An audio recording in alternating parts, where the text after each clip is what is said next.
In this video, I'm going to highlight 7 players who are tumbling down draft boards this winter. I'm Erik Halterman of RotoWire.com, and today we're going to start with Ronald Acuna, who was going around pick 23 prior to the start of the new year. Now he's around pick 30 since the start of January over at NFBC.com.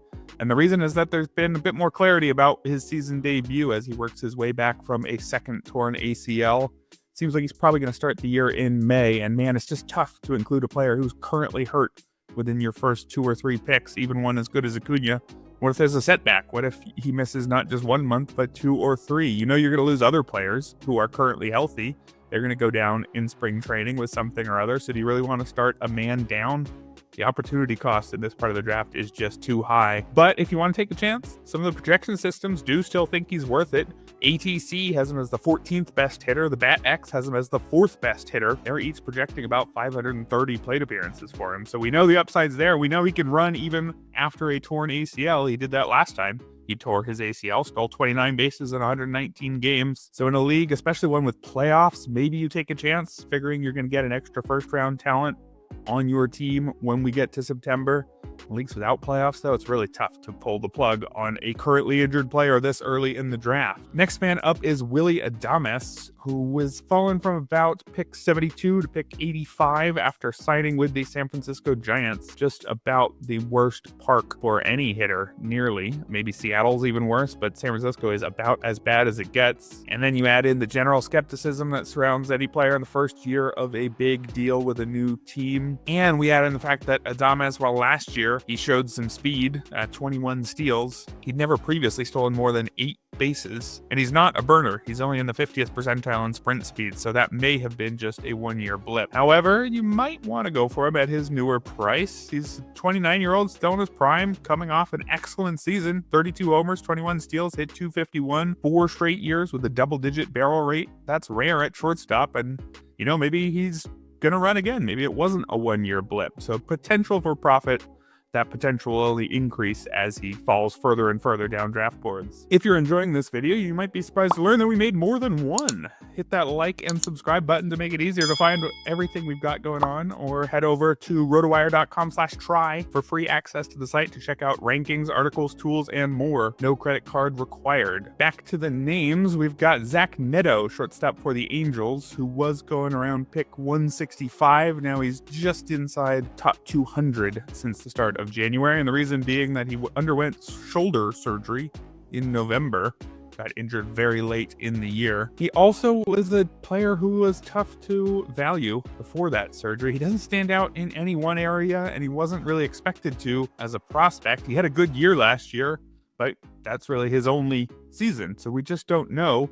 Was he going to be an excellent breakout pick, or was he someone who, say, like Jeremy Pena a few years ago, had a pretty good season where he did a little bit of everything as a rookie and then didn't really do anything more after that? It's possible Zach Neto was going to be just a guy, so he was already tough to evaluate, and now you've got some injury risk as well. But hey, if that price keeps falling, then he does become a pretty interesting breakout pick. We're talking about a guy who hit 249 with 23 homers and 30 steals in his first full season at age 23 last year. Just about league average in terms of strikeout rate and barrel rate, so not an amazing bat, but a solid all-around one with solid defense at shortstop as well. Means he should play all the time. Just want to know when exactly he's going to make it back from surgery. The rest of this video is going to be all relievers, which I think is not a coincidence. This is the reason why you push up those certain closers in your very early drafts, because a lot of the uncertain ones become busts even before camp starts, just based on signings in the midwinter. Although that's not necessarily the case with the first reliever on this list. Felix Bautista has fallen quite a bit. He was going around 64 in 2024 drafts. Since 2025, he's gone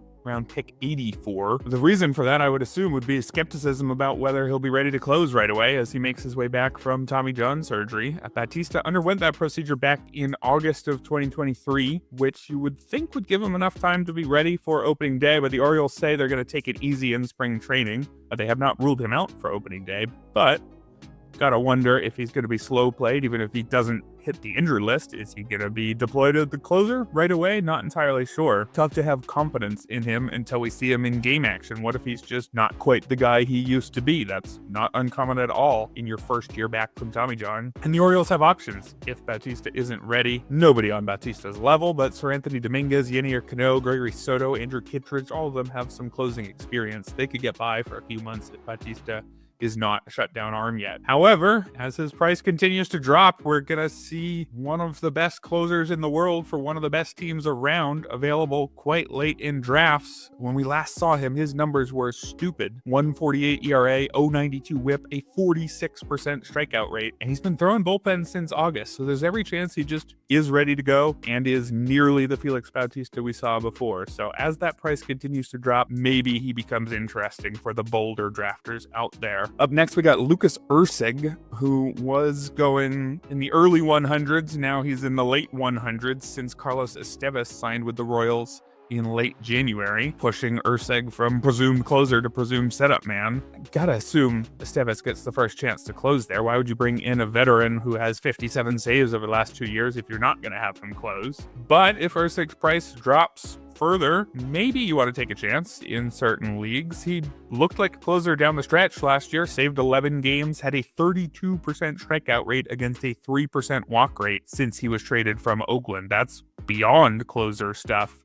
If you include his pretty good stretch with Oakland as well, it's a 29% strikeout rate against a 6% walk rate. Compare that to Estevez, and he had a 6% walk rate as well and just a 24% strikeout rate. So you could say that Erceg looks like the better closer, and Estevez hasn't officially been named the closer. So still maybe want to take some chances on Erceg, but it better be at a much lower price than he was going earlier in the offseason. It's a pretty similar story for Porter Hodge of the Cubs, who got some saves down the stretch last year and looked like he deserved to get more, but was never officially named the closer, and now the team has traded for Ryan Pressly. Hodge has just 43 innings of MLB experience to his name. Pressly has 112 career saves, including 2 30-save seasons. And again, Hodge wasn't even necessarily locked into the closer role before this trade. He was already somebody you were crossing your fingers on if you were taking him in an early draft. Of course, Pressly isn't necessarily locked into the role now, and the Cubs have only said that he's the favorite and that he'll get saved chances, but what if Hodge is just better and takes the job? If not in spring training, what if he takes it in, say, May? Could still be quite a good pick as his ADP falls. You compare their numbers last year, 188 ERA and an 088 whip with a 32% strikeout rate for Hodge. Ryan Pressly, by comparison, looks like a setup man. 349 ERA, 134 whip, and just a 24%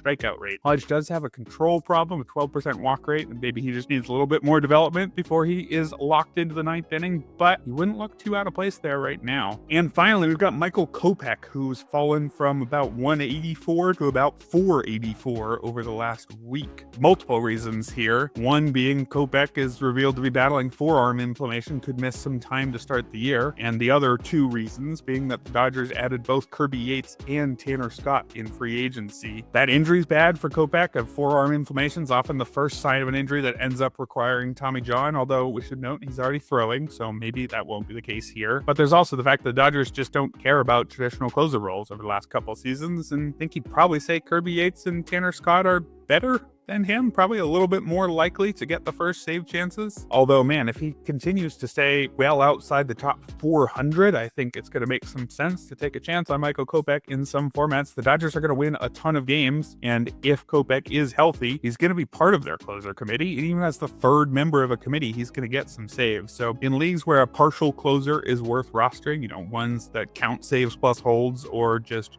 very deep leagues, then we've got Kopech as an injury risk, certainly, but somebody who should still be useful for your team. That's it for today's video. Remember to like and subscribe and head over to rotowire.com/try. We'll be back with more videos throughout the draft season.